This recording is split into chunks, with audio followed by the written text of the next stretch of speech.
Avis vascular center మన దేశంలోనే the best varicose vein hospital.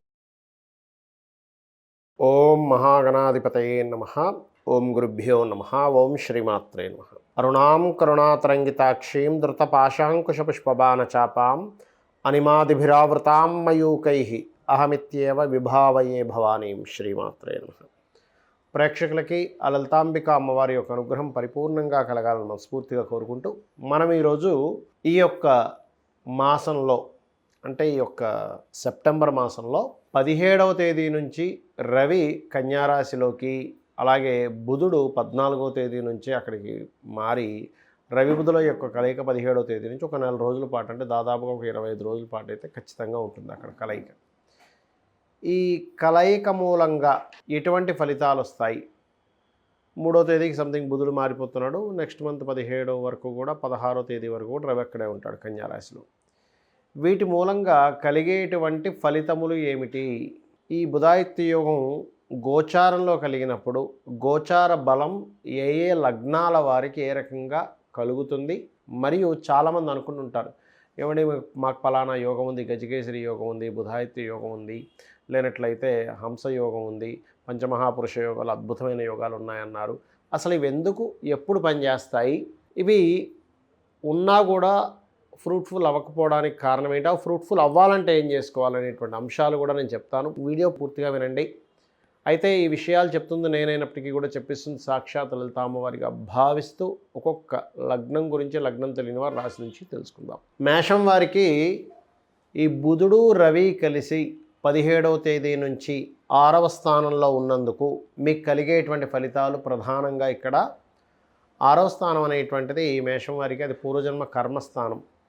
పూర్వజన్మ కర్మస్థానంలో ఎప్పుడైతే ఆ యొక్క గ్రహాలు ఉన్నాయో అది 6వ స్థానం. ఒక రకంగా చెప్పాలంటే మనం చేసేటువంటి పనికి ధనం వచ్చేటువంటి స్థానం కాబట్టి ధనయోగాన్ని ఇచ్చి తీరుతుంది అది బుధాదిత్య యోగం ఏదైతే ఉందో. అయితే ఇదేంటంటే గోచారంలో కలిగేటువంటి గ్రహాలు కూడా యోగాన్ని ఫామ్ అవుతాయి. అంటే మరి గోచార గ్రహాలు కదలికలను బట్టే కదా మనం ప్రతి మాసం మాస ఫలితాలని, వార ఫలితాలని, మరియు అదేవిధంగా పక్ష ఫలితాలని చెప్పుకుంటున్నాం కదా, సంవత్సర ఫలితాలు కూడా. అంటే ఒక గ్రహం మారినప్పుడు ఏ ఫలితం ఇస్తుందో, ఒక గ్రహం మరొక చెడు గ్రహంతో కలిసినప్పుడు ఎటువంటి దుష్ఫలితాలు ఇస్తుందో గోచార సంబంధం కూడా ఇస్తుంది. అలాగే మరొక విషయం ఏంటంటే ఎప్పటి నుంచో గవర్నమెంట్ జాబ్స్ కోసం ప్రయత్నం చేసేటువంటి వారికి, మేషం వారికి ఇది ఒక అద్భుతమైనటువంటి యోగము. అలాగే మరొక విషయం ఏంటంటే హయ్యర్ ఎడ్యుకేషన్ ప్రయత్నాలు ఉంటాయి. అంటే ఎప్పటి నుంచో ఒక బ్యాక్లాగ్ మిగిలిపోయిందండి, అది రావట్లేదు, ఖచ్చితంగా వచ్చి తీరుతుంది. తండ్రి గారి నుంచి, బ్యాంక్స్ నుంచి, గురువుల నుంచి చక్కటి అనుగ్రహం కలగడం, ఇటువంటివన్నీ కూడా ఇస్తుందండి ఈ యొక్క కాంబినేషన్. కాకపోతే ఇక్కడ కాస్త మీ యొక్క లగ్నం నుంచి సప్తమంలో కుజుడున్నందుకు ఇది కొంచెం వివాహ సంబంధించిన విషయంలో కొంత, ఎందుకంటే 6లో అధిక గ్రహాలు ఉంటే 7లో కుజుడు ఉంటున్నాడు. మీరు అనుకున్నట్టుగా వివాహ సంబంధించిన విషయంలో ముందుకు కదలడం ఖాయం. కానీ ఇక్కడ 6లో కూడా ఉన్నందుకు గ్రహాలు 2 ఈ రవి బుధులు కొంచెం వివాహ సంబంధించిన విషయంలో కొన్ని మిస్కమ్యూనికేషన్స్ వల్ల వెనక్కి తగ్గడం, మారడం లాంటివి కూడా జరుగుతుంటాయి. ఇది ప్రధానంగా గుర్తుపెట్టుకోవాలి. అదేవిధంగా దూర ప్రాంతాలకు వెళ్ళడానికి, లాంగ్ జర్నీస్ చేయడానికి, కొన్ని పుణ్యక్షేత్ర దర్శనాలు చేసుకోవడానికి చాలా అనుకూలంగా ఉంది చెప్పాలంటే ఇప్పుడున్నటువంటి ఈ కాంబినేషన్. అదేవిధంగా బుధాదిత్య యోగం పంచమాధిపతి 6లో ఉన్నందుకు, ఇక్కడ పంచమాత్ర 2వ స్థానంతో ఉన్నందుకు మీ యొక్క సంతానానికి ఎప్పటి నుంచో చూడండి ఎడ్యుకేషన్ కంప్లీట్ అయింది, కానీ అక్కడ వారికి ఉద్యోగ సంబంధించిన విషయంలో సరైనటువంటి ఇంకా ఇంప్రూవ్మెంట్స్ రాలేదని ఎవరైతే తల్లిదండ్రులు బాధపడుతుంటారో వారు మేషలగ్నం కానీ మేషరాశి కానీ అయినట్లయితే వాళ్ళ యొక్క సంతానానికి ఇదొక మంచి కాంబినేషన్. అయితే దానికి తర్వాత రాసుల్లో కుజుడు ఉన్నాడు కాబట్టి, వెనక రాసుల్లో కేతు ఉన్నాడు కాబట్టి ఇది పరిపూర్ణంగా మీకు ఫలితం రావాలంటే కుజకేతు గ్రహాల దగ్గర దీపారాధన చేయండి, మీరు ఖచ్చితంగా బాగుంటుంది. చూడండి, మనకి ఎలాగైతే ఇప్పుడు మనం ఎండింగ్లో ఒక మాట చెప్పాను నేను మీకు, ఈ బుధుడు రవి బుధాదిత్య యోగం మీకు బాగా పరిపూర్ణంగా మీ యొక్క ఆ యొక్క ఫలితాలు మీకు రావాలి అంటే కుజ కేతు గ్రహాల దగ్గర దీపారాధన చేయండి. స్ట్రక్కింగ్ యోగాలో ఉంది కాబట్టి అప్పుడు ఇంకా బాగా ఫలితాలు వస్తాయని చెప్పాను. అలాగే ప్రతి ఒక్కరికి కూడా వాళ్ళ యొక్క జన్మజాతకంలో ఏ జ్యోతిష్కుడి దగ్గరికి వెళ్ళినా, అబ్బా మీకు ఫలానా యోగం ఉంది, బుధాదిత్య యోగం ఉంది, గజకేశ్వరి యోగం ఉందండి, పంచమహాపురుష యోగాల్లో ఉన్నాయి, 4 గ్రహాలు ఉచ్చస్థానంలో ఉన్నాయి, 3 గ్రహాలు అద్భుతంగా నీచంలో ఉంటే ఇంకా మంచి పట్టుదల ఎక్కువ ఉంటుంది, ఇవన్నీ చెప్తూ ఉంటారు. మనం కూడా చాలా ఆనందపడిపోతుంటాం. కానీ కాలం గడుస్తున్న కొద్దీ మనకేమీ ఆ ఫలితాలు కనబడవు. దీనికి కారణం ఏమిటి అంటే జ్యోతిష్ శాస్త్రంలో చెప్పిన అంశాలు నేను మీకు చెప్తున్నా, ఇప్పుడు షేర్ చేసుకుంటున్నాను. ఒకటి, పాయింట్ నెంబర్ 1, మీకు ఏదైతే యోగం ఉందో ఆ యోగానికి సంబంధించిన విషయంలో మీరు ప్రయత్నం చేయట్లేదు. అంటే ఎలాగా? గురుకర్మ యోగం ఉందనుకోండి మీ జన్మజాతకంలో, అంటే టీచింగ్ రిలేటెడ్ దాంట్లో ప్రయత్నం చేయకుండా హోటల్ పెట్టుకోవడము, లేకపోతే ఇంకోటి ఏదో చేయడమో చేస్తుంటారు. కొంతమందికి లా యోగం ఉంటుంది, అంటే లాయర్ల పరంగా కొంతమంది చూడండి, జట్మలాని ఇలాంటి వాళ్ళందరూ కూడా కొన్ని లక్షల కోట్లు తీసుకుని ఉంటారు లా ఫీల్డ్లో. అంటే ఆయనకి దాంట్లో ఉంది, ఆయన హోటల్ పెట్టుంటే నష్టపోయేవాడు.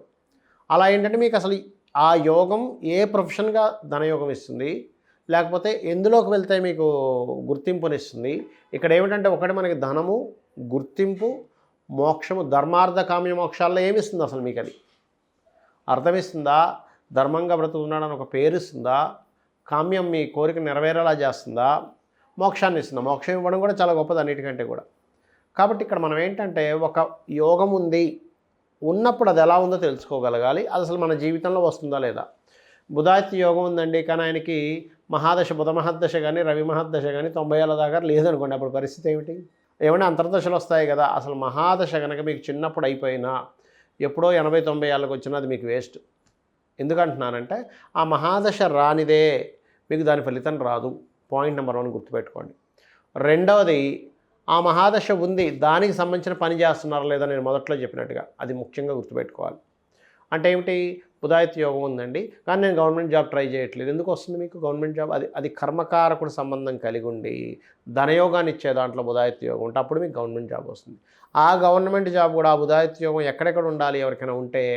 మేషంలో కానీ, మిథునంలో కానీ, సింహంలో కానీ, కన్యలో కానీ ఉండాలి. ఈ 4 ప్లేసుల్లోనే బుధాదిత్య యోగం బ్రహ్మాండంగా పనిచేస్తుంది. వేరే దగ్గర చాలా స్వల్పంగా పనిచేస్తుంది, పెద్దగా పనిచేయదు అక్కడ.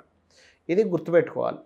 అలాగే మరొక విషయం ఏంటంటే ఇక్కడ ఆ యొక్క యోగము పాపకర్తెరలో ఉందా, శుభకర్తెరలో ఉందా? ఇప్పుడు చూడండి, మనకి గోచారంలో ఇప్పుడు మనం చెప్పుకున్నాం ఏమండి, రవి బుధులు చక్కగా కన్యారాశిలో ఉన్నారు, కానీ అటు ఇటు కుజుడు కేతు ఉన్నాడు అన్నాం.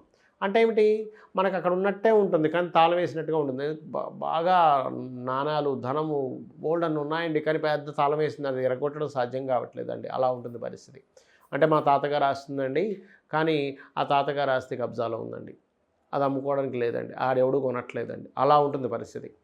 కాబట్టి అలాంటి సిచ్యువేషన్స్లో మీకు ఆ యొక్క విషయంలో మంచి ఫలితాలు రావాలి అంటే మీరు చేయవలసింది ఏమిటి అంటే క్లియర్గా ఆ బుధాదిత్య యోగ సంబంధించినటువంటి విషయాన్ని, బుధాదిత్య యోగం కానివ్వండి, ఏ యోగమైనా, ఒక యోగం ఉందంటే అటు ఇటు ఏ గ్రహాలు కలిసి ఉన్నాయి, లేకపోతే దాంతో ఏదైనా పాపగ్రహం కలిసిందో చూసుకొని ఆ గ్రహానికి సంబంధించిన దానం ఇవ్వడం, ఆ గ్రహానికి దీపారాధన చేయడం చేయాలి.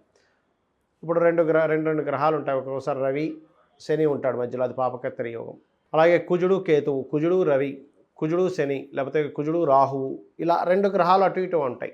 అప్పుడు ఏమవుతుంది? అది స్ట్రక్ అయిపోయింది. ఒక ట్రాఫిక్లో మనం వెళ్ళేటప్పుడు ఎంత మంచి కారు, అందులో ఫ్యూల్ ఉంది, మనం నడిపే స్తోమత ఉంది, లేదా మంచి డ్రైవర్ ఉన్నాడు, కానీ ముందు కొన్ని కార్లు స్ట్రక్ అయిపోయి, వెనక్కి కొన్ని కార్లు స్ట్రక్ అయిపోయి ఇరుక్కుపోతే మనం అవి కదిలే వరకు కదలలేము, ఆ కారు దిగలేము, అక్కడ ఇంకొక ఆప్షన్ లేదు అక్కడ మనకి.